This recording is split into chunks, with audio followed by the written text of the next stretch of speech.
Good morning, we are at the Martinez property. We're going to be completing a repairability test. We'll be on the back slope, which is south. We have this damaged shingle we'll do the repair test on, and we'll see how it affects all of those surrounding shingles. I'll give you an overview of all of those before we get started, all of which could potentially be damaged during the repairability test. So we'll take another look once we are complete and see those results.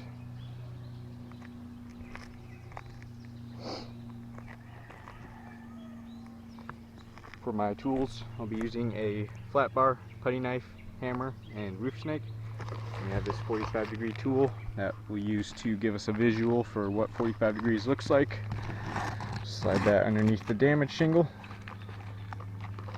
And then any of those shingles that we will have to lift during the repairability test, we'll try to keep it at 45 degrees or below.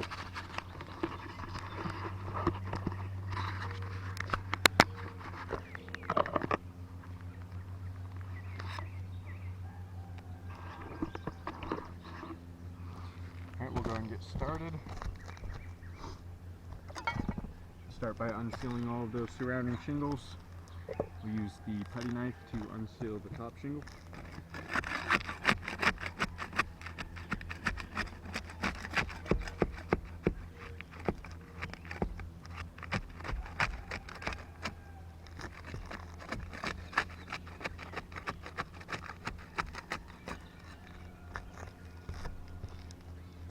We'll use the flat bar to unseal the rest of those. See if there's any differences with those tools.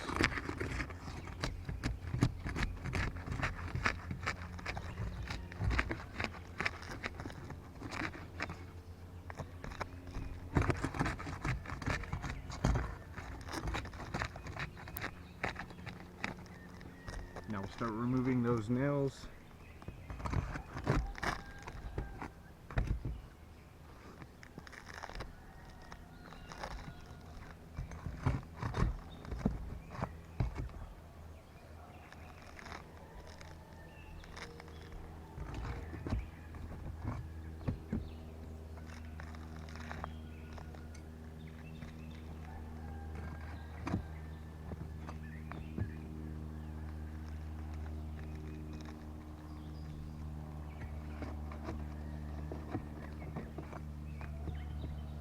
Got a high nail here. You can see it's nailed up here. Should be a little bit lower right around here.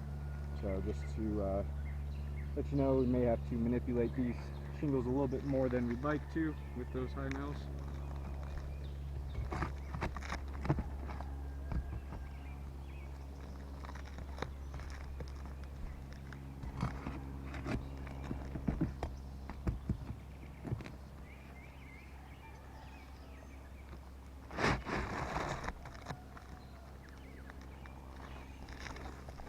We got that damaged shingle out. You can see real significant mat transfer along all of these shingles. We got a bunch of mat transfer there. You can see mat transfer all along this damaged shingle from when we were unsealing those.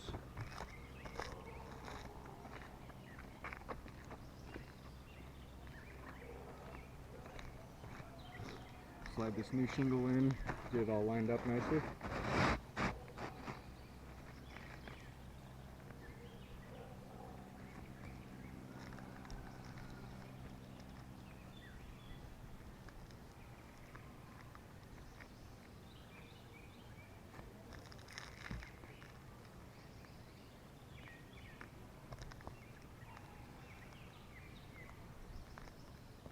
We got that new shingle in place. We'll start getting some nails in there now, and we'll be using that roof snake to drive those nails in.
Alright, we're all complete with the repairability test.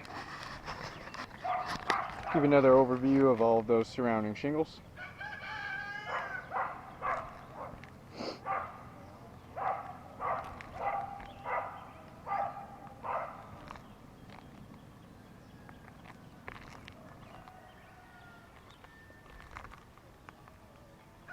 We'll take a closer look at all of those shingles up above that new shingle, those ones we had to unseal and manipulate in order to complete the repairability test.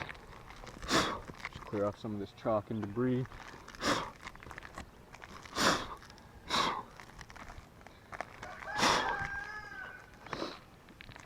Give you some close-ups. These tabs here, you can see stress fractures that occurred to these tabs due to the lifting. You can see these shingles are very brittle, so just that small amount of lifting breaks the matting on the shingle there, fractures that. And those stress fractures will be damaging the integrity of those shingles. You can feel where they're much weaker in the area with the stress fracture.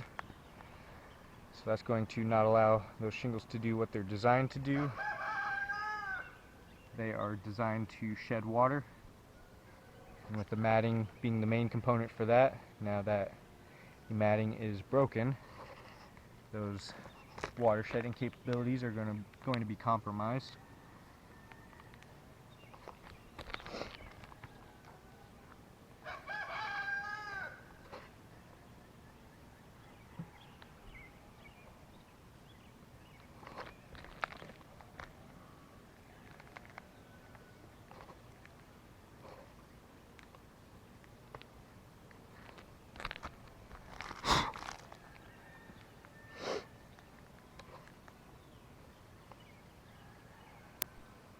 Take a look underneath all of those shingles. Bring this damaged one back so we can look at all of the mat transfer. So I already showed this earlier during the repair test, but we can see all of those pieces of matting stuck to that tar line there. And we'll be able to see where those came from on the bottom of these tabs here. You can see that piece of matting there that was torn from the bottom of that tab. You can see all of that exposed fiberglass because of that mat transfer. So that all that mat transfer will also be damaging the integrity of those shingles, as it's tearing large pieces of matting off the bottom of them, along with damaging the integrity of those shingles. It's also going to make it extremely difficult for these shingles to reseal properly once repairs have been completed, with all of the matting stuck to that tar line now. You can see mat transfer along both of these rows, and when that mat transfer occurs is when we're unsealing those shingles. We use the putty knife to unseal the top shingle, and we use the flat bar to unseal the lower one. And we can see very significant mat transfer across both those rows of shingles. So either tool that's going to be used, it's going to be impossible to get around that mat transfer. You can see very significant mat transfer up here. This was caused from the putty knife. Then we'll have mat transfer down here caused by the flat bar. You can see all of that exposed fiberglass there. So with all those damages, we have an additional 3 damaged shingles at least. And then we have one more right there, mat transfer on the top of that shingle. That's going to be shingle 4. So on shingle 4 we have mat transfer, and then we have stress fractures. Excuse me. Stress fractures and mat transfer along shingle 5, shingle 6, that one tab there, and then shingle 7. So we have 4 additionally damaged shingles just from replacing one wind damaged shingle, and also leaving all of those shingles with damages that are going to be caused for potential water intrusion. So I do not believe repairs are feasible to this roof. As we can see, the wind damage is very widespread. Got it all over towards the bottom as well. You can see that one there, one right there. So I don't believe repairs are feasible with all of that wind damage being widespread. So this insured is going to have potential leak hazards all over their roof. Anywhere those repairs are going to be completed, you're going to be left with damages like this, along with an additional up to 4 damaged shingles for every one of those wind damaged shingles repaired. I do not believe that would be indemnification, leaving the insured with more damaged shingles than they previously had, along with all of those leak hazards. So I do not believe this roof is repairable, and I'll go and chalk up all of those damages that occurred and get some better photos of those. Thank you for your time.